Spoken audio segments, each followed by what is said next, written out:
नमस्कार दोस्तों, आज का प्रश्न है कि चालू अंकेक्षण यानी सतत अंकेक्षण का अर्थ बताएं, इसकी परिभाषा तथा लाभ हानियाँ और सावधानियाँ बताएं। इस प्रश्न को इस प्रकार भी कह सकते हैं कि सामयिक अंकेक्षण का अर्थ बताएं और परिभाषा भी बताएं तथा साथ ही साथ इसकी उपयोगिता एवं लाभ हानि भी बताएं। इसमें हम सबसे पहले जान लेते हैं कि वित्तीय वर्ष किसे कहते हैं। वित्तीय वर्ष को हम 1 अप्रैल से 31 मार्च तक रखते हैं। तो चलिए अब हम देखते हैं चालू अंकेक्षण का अर्थ। ठीक है, चालू अंकेक्षण का अर्थ देखते हैं। अंकेक्षण के कर्मचारी संस्था में जल्दी जल्दी अनिश्चित या निश्चित समयावधि पर आते हैं और खातों की जांच करते हैं, जो वित्तीय वर्ष के प्रारंभ से अंत तक की जाती है। इसी समय में व्यवसाय के खाता बहियों की जांच की जाती है। चालू अंकेक्षण के अर्थ का मतलब यह है कि व्यापार या कंपनी के खातों की जांच वित्तीय वर्ष के प्रारंभ से वित्तीय वर्ष की समाप्ति तक की जाती है। ठीक है, यानी यह जांच वर्ष भर चलती रहती है। इसमें अंकेक्षण के कर्मचारियों को जिस हिसाब से उन्हें बुलाया जाए, यानी निश्चित समय के आधार पर, या वह स्वयं अपने अनुसार एक वित्तीय वर्ष में बीच बीच में समय समय पर आते रहते हैं और खातों की जांच किया करते हैं। ठीक है, इसी को ही हम चालू अंकेक्षण कहते हैं। ठीक है, अब हम देखते हैं चालू अंकेक्षण की परिभाषा को। चालू अंकेक्षण की परिभाषा: जब अंकेक्षक अपने स्टाफ के द्वारा यानी अपने कर्मचारियों के द्वारा वर्ष भर लेखों की जांच में व्यस्त रहता है अथवा वित्तीय वर्ष में स्थायी समयानंतर यानी एक निश्चित समय अंतराल पर वह आता रहता है और अन्य समयों पर भी आकर अंतरिम अंकेक्षण करता रहता है, यानी संस्था के अंदर जो कार्य चल रहा है उसकी जांच किया करता है, यही चालू अंकेक्षण कहलाता है। ठीक है, ये विचार जो हैं स्पाइसलर एवं पेगलर ने दिए हैं। ठीक, वास्तव में चालू अंकेक्षण वित्तीय वर्ष के शुरू से यानी शुरुआत से लेकर 1 अप्रैल से लेकर 31 मार्च तक यानी पूरे वर्ष पर्यंत यह चालू अंकेक्षण चलता रहता है। इसमें समय समय पर जैसे साप्ताहिक, मासिक, अर्धमासिक तथा अनिश्चित समयानंतर पर अंकेक्षण का स्टाफ यानी उसके कर्मचारी आकर हिसाब किताब की जांच करते रहते हैं, यानी जो लेखा बही हैं उनकी जांच करते रहते हैं, सूचनाओं को देखा करते हैं। इसलिए अंकेक्षक अपने स्टाफ को पूरे वर्ष के लिए नियुक्त कर देता है, यानी वो नियुक्त कर देता है इसलिए कि वो समय हमेशा एक निश्चित ड्यूरेशन पर जिस हिसाब से उन्हें बुलाया जाता है उस हिसाब से, या वह स्वयं अपने हिसाब से वो आते रहते हैं और खातों की जांच किया करते हैं। ठीक है, और लेखों की जांच करके वे लोग वापस चले जाते हैं। अगर कोई अंकेक्षक आता है, वह लेखों की जांच करता है, वापस चला जाता है। इस प्रकार यह क्रम तब तक चलता रहता है जब तक संस्था के फाइनल अकाउंट यानी अंतिम खातों की जांच नहीं हो जाती है। ठीक है, डिक्सी ने इसको इस प्रकार कहा है: चालू अंकेक्षण वह अंकेक्षण है जो वित्तीय वर्ष के प्रारंभ से अंत तक की जाती है। वह अंकेक्षण पूर्णतः चालू होता है। इसमें अंकेक्षक का स्टाफ समय समय पर नियोक्ता के ऑफिस में आता रहता है। ठीक है, अब हम बात करते हैं चालू अंकेक्षण की उपयोगिता। ठीक है, तो चलो देखते हैं चालू अंकेक्षण की उपयोगिता को।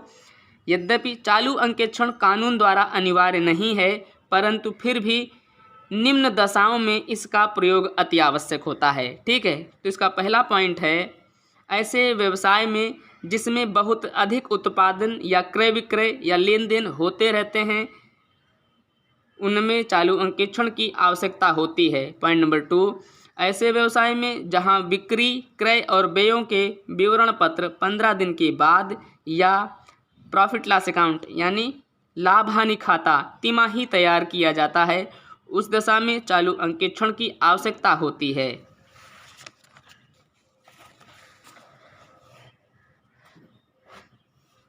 तीसरा पॉइंट, ऐसे व्यवसाय में जहां आंतरिक निरीक्षण ना हो और हो तो संतोषजनक ना हो, तो ऐसी दशा में चालू अंकेक्षण अति आवश्यक होता है।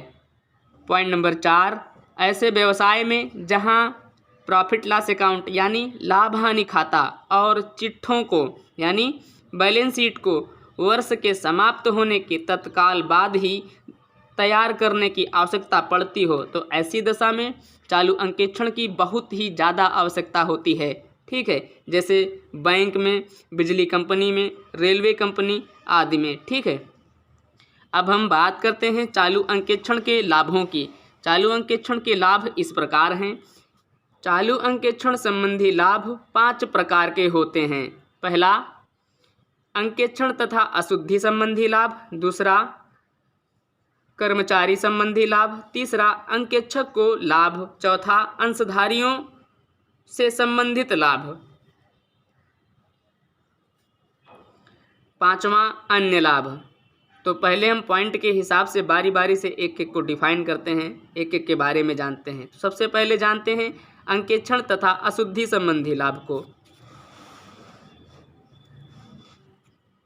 अंकेक्षण तथा अशुद्धि संबंधी लाभ।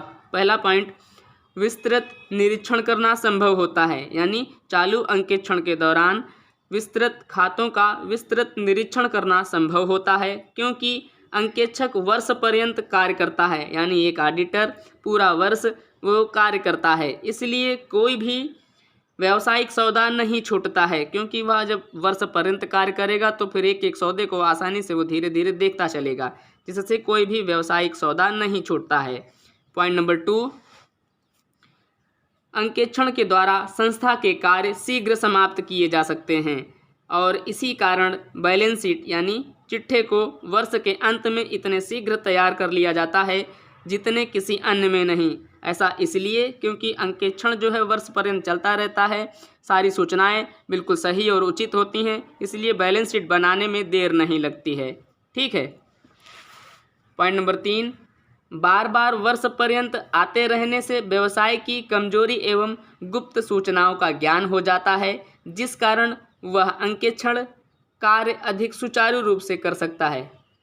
यानी एक अंकेक्षक जब वर्ष पर्यंत लगातार किसी व्यवसाय में समय समय या निश्चित समानांतर पर आता रहता है तो उसको व्यवसाय की कमजोरी और उसकी गुप्त सूचनाओं का ज्ञान हो जाता है, जिस कारण उसे अंकेक्षण कार्य जब वो करता है तो उसको बहुत आसानी हो जाती है। ठीक है, कि उनको मालूम हो जाता है कि कौन कहाँ पर क्या गलती करेगा। पॉइंट नंबर 4, अशुद्धियाँ शीघ्र ही मिल जाती हैं और उन्हें ठीक कर दिया जाता है, जिससे समय बचता है, अंकेक्षक का भी बचता है और स्वयं संस्था का भी बचता है। अब बात करते हैं पॉइंट नंबर 2 यानी कर्मचारियों से संबंधित लाभ। पहला है, कपट तथा चालाकियों के लिए कर्मचारियों को कम समय मिलता है और यदि मिल भी जाए तो उनका शीघ्र पता चल जाता है। किसमें? चालू अंकेक्षण के दौरान। इसमें उनकी कपट की आदत को दूर किया जा सकता है। ठीक है। पॉइंट नंबर 2, अंकेक्षक के अनिश्चित समयानंतर पर आने के कारण कर्मचारियों पर नैतिक प्रभाव पड़ता है। वे अपना कार्य बड़ी सावधानी से तथा कुशलतापूर्वक करते हैं और वो कोई कार्य गलत नहीं करते हैं, कोई उनसे गलती नहीं होती है। ठीक है। अब बात करते हैं अंकेक्षक के लाभों की। अंकेक्षक को व्यापार की तांत्रिक सूचनाओं का अच्छा ज्ञान हो जाता है। वह नियोक्ता को उचित सुझाव देकर अच्छी सेवा कर सकता है, व्यवसाय की और उस कंपनी या संस्था की। ठीक है। पॉइंट नंबर 2, अंकेक्षक अपनी सुविधा के अनुसार वर्ष भर में अपने समस्त कार्य का विभाजन कर सकता है, जिससे कार्य अधिक कुशलतापूर्वक होता है। यानी जब अंकेक्षक को पूरे वर्ष भर आना ही है तो वह अपनी सुविधा के अनुसार सब चीज़ों को बांट लेता है और उसी अनुसार वो कार्य करता है, जिससे कार्य जो है अधिक कुशलतापूर्वक होता है।